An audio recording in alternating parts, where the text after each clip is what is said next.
It's pretty surprising that we meet Jacob before we meet Edward in the movie, but now we meet him and his dad played by Gil Birmingham and Jacob played by Taylor Lautner. They come over, they say, here, we got you a truck. And she's like, oh, this is a great truck because, she's just kind of a working class gal. I know we have to endure his long hair. I always remember that. But then I'm always like, okay, move that bus. When are we going to hate it. When are we going to cut it? Cut it. I didn't realize it's not in this movie. Yeah. Yeah. See, this is how everybody should have known from the very beginning that that Jacob never had a chance because he was the first boy introduced. And that's how it always works in young adult books. The first boy that is already either already there or introduced first. He's never in game. It's always the boy. Interesting. Well, when these books were big and I didn't know anything about them, but I knew about Team Edward and Team Jacob, even I was like, well, obviously Edward's going to win. One, he's a vampire and vampires are way better than werewolves. But two, I knew he's like the love interest. Like he's not an actual threat from this Jacob. Was anybody ever actually on Team Jacob? Yes, that's what I want to know. people were. Those are people. I find those are people with brother complex, like people who like want a partner who's more like a brother to them. This like protection, love kind of thing. And I'm sorry, Lacey. Are you saying that Team Jacob people are brother fuckers? They're brother fuckers. Oh. They are a certain kind of girl who wants a certain kind of like really protective guy, like teddy bear. You can joke around, you can fart in front of them. They want like the best friend but protective version of a boyfriend. The Edward ones are the ones that want like this fucking passion that takes over everything, and like you can't fart and you want to be better around them and they make you better, and normal people. You can't fart in a 1 mile radius of Edward. No, he would smell it. They're going to smell it. He's going to smell it. He's going to hear it. Yeah, he could hear it. He's going to know what it's thinking. I know what that fart was thinking, Bella. I can't read your mind. Read your farts. And it's going to be there a long time. It's going to linger. Yeah, that's true. So no, I think the Team Jacob people are probably the book readers, because I do remember really kind of adoring Jacob a little more from the books. He is endearing. In the movie, he has very little screen time in the movie and very little time to connect. So he just kind of really feels like not even a possible contender. But I feel like in the books, you're like, yeah, he's the safer option. He would make the most sense. I think you're right. I think that does make it a little bit more will they, won't they. When I read the books, and I think like he's actually more of a fully realized character than either of the other two.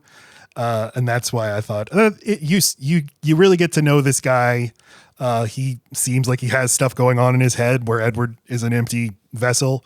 I mean, Edward and Bella, they're Disney prince and princess. They have all of their conversations are in montage with no sound. Yes.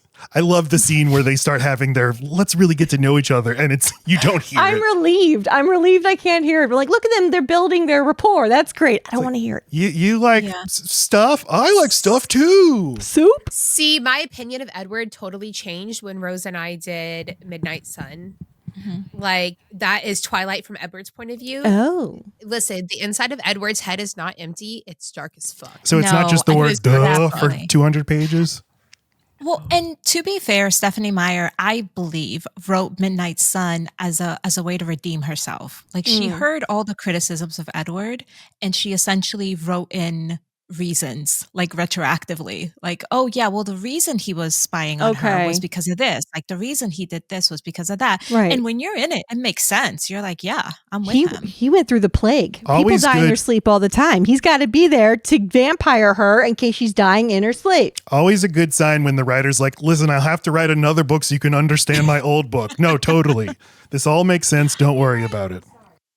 Before any of that, what happens? Edward like puts her down on a bench and he's like, hey, I'm going to go away for some reason for a minute. And then who comes out of the woods but Jacob? And you're like, oh yeah, that guy. He showed up at prom to tell Bella that his dad said, you should break up with Edward. My dad says you should break up with Edward. He paid me $20. Like, pick your moment.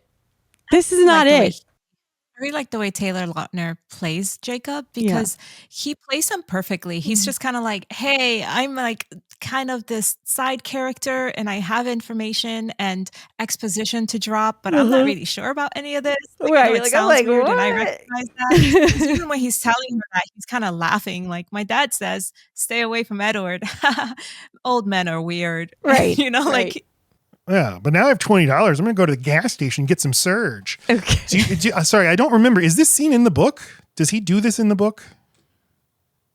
I don't remember. Because I do feel like he does warn Bella, but I don't remember if it's in right the specific It moment. seems like very much like we know the whole series is building to Edward v. Jacob, so we have to have a Jacob thing happen before the end of the movie. Well, and we don't have enough money to like have a whole nother scene or time. So like just have him going on the prom scene. For some fucking reason he's dressed up. Why? Even though he's not at this He's prom. not going to the prom. I was at the other prom. I was trying to blend in. Hey, I'm in prom clothes.